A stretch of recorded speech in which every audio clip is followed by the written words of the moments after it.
జై హింద్ మిత్రులారా, నా పేరు మధు. ఈరోజు జూలై 1 తారీఖు, the first day of July, జాతీయ వైద్య దినోత్సవం అంటారు. వైద్య వృత్తిలో ఉన్నటువంటి డాక్టర్లందరికీ నా యొక్క హృదయపూర్వక పాదాభివందనాలు, అదేవిధంగా శుభాకాంక్షలు. ఎందుకంటే 1991లో డాక్టర్లందరినీ గౌరవించుకోవాలని భారత ప్రభుత్వము to honour his contribution to health care and the public health system. Repeat once again, to honour his contribution to health care and the public health system. అంటే మనం డాక్టర్లని గౌరవించుకోవాలని చెప్పి జూలై 1వ తేదీని జాతీయ వైద్య దినోత్సవంగా మనం జరుపుకుంటున్నాం. నేననేది ప్రపంచవ్యాప్తంగా ఉన్న మిత్రులకు అందరికీ నేను చెప్తుండేది ఏంటంటే, వైద్యో నారాయణో హరి అన్నారు. వైద్యో నారాయణో హరి అన్నారు. అంటే వైద్యం చేసేటటువంటి వ్యక్తి దేవుడి కంటే గొప్పవాడు, దేవుడితో సమకాలికుడు అని మన యొక్క పురాణ ఇతిహాసాల్లో మనకు చెప్తుంటారు. పూర్వకాలంలో ఆయుర్వేదం అంటే మొక్కలని వేళ్ళు ద్వారా, చెట్లు ఆకుల ద్వారా, బెరడు ద్వారా ఇలా వైద్యం చేస్తున్నటువంటి మన పూర్వీకులు ఈరోజు ఆంగ్ల వైద్యం కూడా మనకి అందుబాటులో వచ్చింది. యునానీగా అయితేనేమి, ఆయుర్వేదం అయితేనేమి, రకరకాల వైద్య పరిమాణక్రమం చెందే కొంది వచ్చినాయి.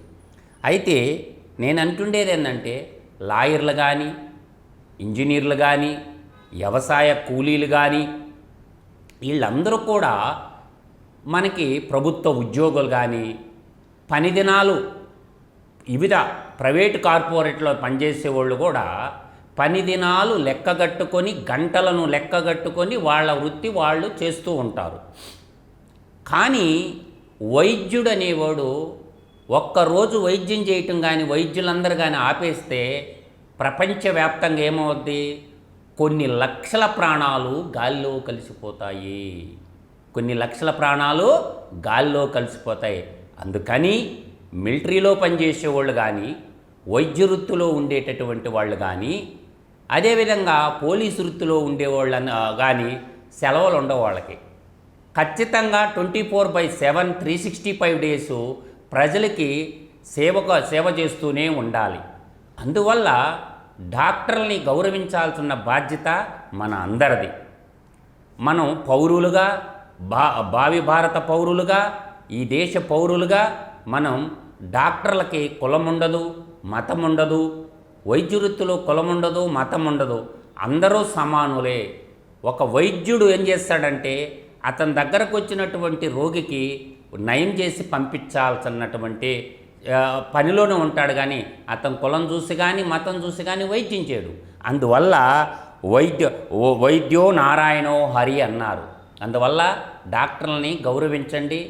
మనలో ఉన్నటువంటి అనారోగ్యంకి ఏదైతే ఉందో తద్వారా మనం తొందరగా నయం ఒకటే చెప్తారు, లాయర్ల దగ్గర, డాక్టర్ల దగ్గర అబద్ధం చెప్పకూడదని చెప్పి. అంటే ట్రీట్మెంట్ చేయాలన్నా, కేస్ స్టడీ చేయాలన్నా డాక్టర్ దగ్గర, లాయర్ దగ్గర అబద్ధాలు చెప్పకూడదని అంటారు. అదేవిధంగా ఈరోజు ఎలక్ట్రానిక్స్ ఇన్స్ట్రుమెంట్స్ చాలా ఉన్నాయి కాబట్టి వైద్యం కూడా త్వరితగతిన కంప్లీట్ అయిపోతూ ఉంది. అందువల్ల నేను చెప్తుండేది ఏంటంటే, ప్రతి ఒక్కరు కూడా వైద్యో నారాయణో హరి అన్నారు. అయితే భారత ప్రభుత్వం కానీ, రాష్ట్ర ప్రభుత్వాలు కానీ ఈ వైద్య విద్య పట్ల ప్రపంచంలో అత్యధిక జనాభా ఉన్న భారతదేశంలో బడుగు బలహీన వర్గాలు ఉంటాయి. వాళ్ళకి ఒక ఆరోగ్యశ్రీ కార్డు ఇవ్వటం కాదు, ఆరోగ్యశ్రీ కార్డు ఇచ్చేసి కార్పొరేటు సంస్థలకి దోపిడీ చేసి పెడుతున్నారు. ఏది? ప్రజలు పన్నుల రూపంలో కట్టిన డబ్బు. ప్రభుత్వ రంగంలోనే వైద్య విద్య, తర్వాత వైద్య విద్య తర్వాత మనకి దీనికి సంబంధించి ఏది వైద్య విధానంలో ప్రజలందరికీ క్యాస్ట్ లేదు, రిలీజన్ లేదు, కోటీశ్వరుడు లేదు, మిడిల్ క్లాస్ లేదు, లోవర్ లేదు, అందరికీ ఫ్రీగా వైద్యము, ఫ్రీగా వైద్య విద్య అందిగలిగితే ఈ దేశం సర్వతోముఖాభివృద్ధి చెందుద్ది. ఒకసారి భయంకరమైన రోగాల పాటిన పట్టడం వల్ల జీవితాంతం సంపాదించింది కూడా హాస్పిటల్కి ఇచ్చేసి అప్పుల పాలైనటువంటి కుటుంబాలు ఎన్నో ఉన్నాయి, మనం సమాజంలో చూస్తున్నాం. ప్రభుత్వాలు కూడా వైద్య రంగాన్ని ఒక బాధ్యతగా భావించి ప్రతి పౌరుడికి ఫ్రీగా వైద్యం చేసి, ఆరోగ్యశ్రీ కార్డు కాదు, ప్రభుత్వ రంగంలో ప్రతి చోట హాస్పిటల్ నెలకొల్పి అందరికీ చదువుకుంటున్న వైద్య విద్య చదువుకొని ప్రజలకు సేవ చేస్తానన్నటువంటి ప్రతి విద్యార్థికి పుస్తకాలతో సహా వాడికి ఫ్రీగా చదివించడం. అదేవిధంగా అనారోగ్యం పాలైన బడుగు బలహీన వర్గాలనే కాదు, కూటికి లేనుడు మొదలుకొని కోటీశ్వర వరకు అందరికీ ఒకే రకమైనటువంటి వైద్యం అందుబాటులో తెచ్చుకొని భారతదేశాన్ని ప్రపంచ దేశాల్లో తలెత్తుకునేటట్టు నిలబెట్టాల్సిన బాధ్యత ప్రభుత్వాల మీద ఉంది. ఆ విధంగా అడుగులేసినప్పుడే ఈరోజు మెడిసిన్ చదివే పిల్లలు పుస్తకాలు కొనలేక, నేను హైదరాబాదు కోటి సెంటర్లో బుక్స్ చూస్తుంటే వేలకు వేలు ఉంటాయి. ఒక్కో పుస్తకం 15,000, 20,000, 30,000 రూపాయలు కూడా ఉంటాయి. కాబట్టి ఎవరన్నా బడుగు బలహీన వర్గాల పిల్లలు, ఎస్సీ ఎస్టీ బహుజనుల పిల్లలు ఎవరన్నా ఒక పుస్తకం కొనాలంటే కళ్ళ మీద నీళ్లు పెట్టుకోండి. కానీ ఆ బిడ్డకు ఆ పుస్తకం అవసరం. కానీ ప్రభుత్వాలు కూడా వైద్య అంటే మెడికల్ చదువుకునేటటువంటి పిల్లలకు కూడా పుస్తకాలు కూడా ఫ్రీగా పంపిణీ చేయాల్సిన ఆవశ్యకత ఎంతైనా ఉంది. అదేవిధంగా ప్రైవేటు రంగంలో ఫీజులు కూడా విపరీతంగా ఉన్నాయి.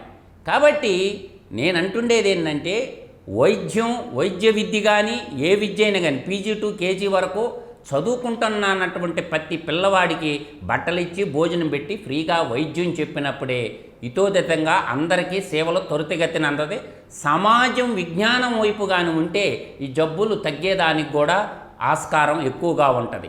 అందువల్ల సమాజం విజ్ఞానవంతమైన సమాజాన్ని తయారు చేయాలంటే ప్రభుత్వాలు విద్య పట్ల, వైద్యం పట్ల ఒక సపరేటు బడ్జెట్ ఏర్పాటు చేసుకొని ప్రజలందరికీ సేవ చేసేటటువంటి, ప్రజలందరినీ ఆరోగ్యంగా ఉంచేటటువంటి బాధ్యత ప్రభుత్వాలు తీసుకోవాలి.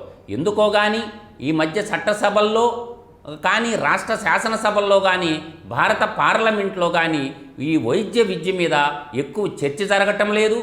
ఈ డాక్టర్ల మీద, ఈ మందుల మీద కూడా సరైన పరిశోధన కూడా జరగటం లేదు.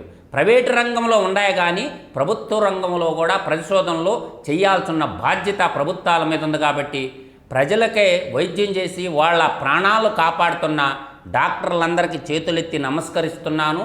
కాబట్టి ఈరోజు జాతీయ వైద్యుల దినోత్సవం సందర్భంగా వైద్య వృత్తిలో ఉన్నటువంటి ప్రతి డాక్టర్కి నా హృదయపూర్వక శుభాకాంక్షలు తెలియజేసుకుంటూ, పేద ప్రజలందరికీ కూడా ఉచితంగా వైద్య సేవలు అందించాలని కోరుకుంటూ, సర్వే జన సుఖినో భవంతు, లోకా సమస్త సుఖినో భవంతు, తమసోమా జ్యోతిర్గమయ సత్యమేవ జయతే. జై హింద్.